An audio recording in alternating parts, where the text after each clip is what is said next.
Bonjour, c'est Mimi Tricot. Alors aujourd'hui, nous allons voir le point de blé, qui s'appelle aussi le point de riz double. Ne pensez pas que c'est un nouveau point, c'est le même. Donc celui-ci se fait sur un nombre de mailles pair et sur 4 rangs. Donc pour gagner du temps, j'ai commencé les 2 premiers rangs qui se font comme le point de riz. J'ai commencé par une maille en droit, j'ai fini par une maille envers et je suis revenue pour le deuxième rang. J'ai commencé par une maille en droit et j'ai fini par une maille envers.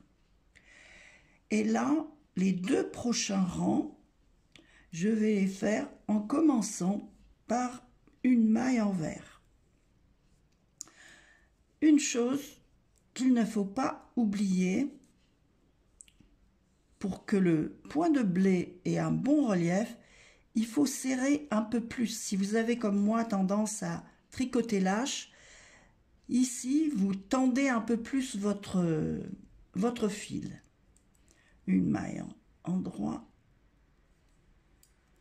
une maille envers,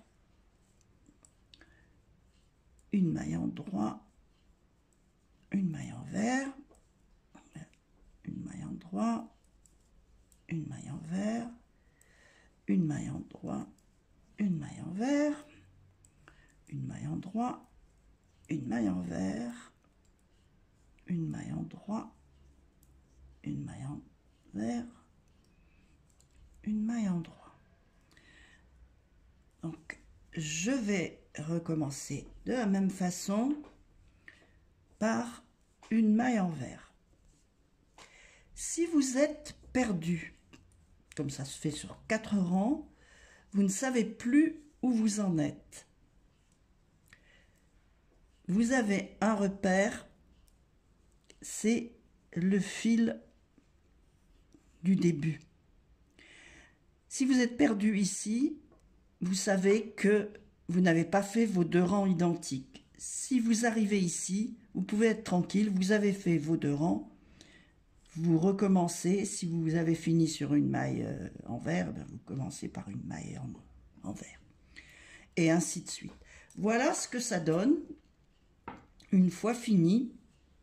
Vous voyez que c'est un point très dense, réversible. Ça, c'est intéressant.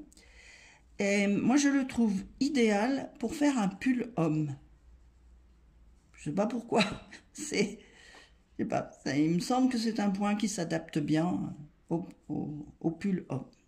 Voilà pour aujourd'hui, vous avez acquis un nouveau point, facile et déjà bien fantaisie. Comme vous voyez, avec la maille en droit et la maille envers, déjà, vous pouvez faire des tas de choses intéressantes. À tout bientôt.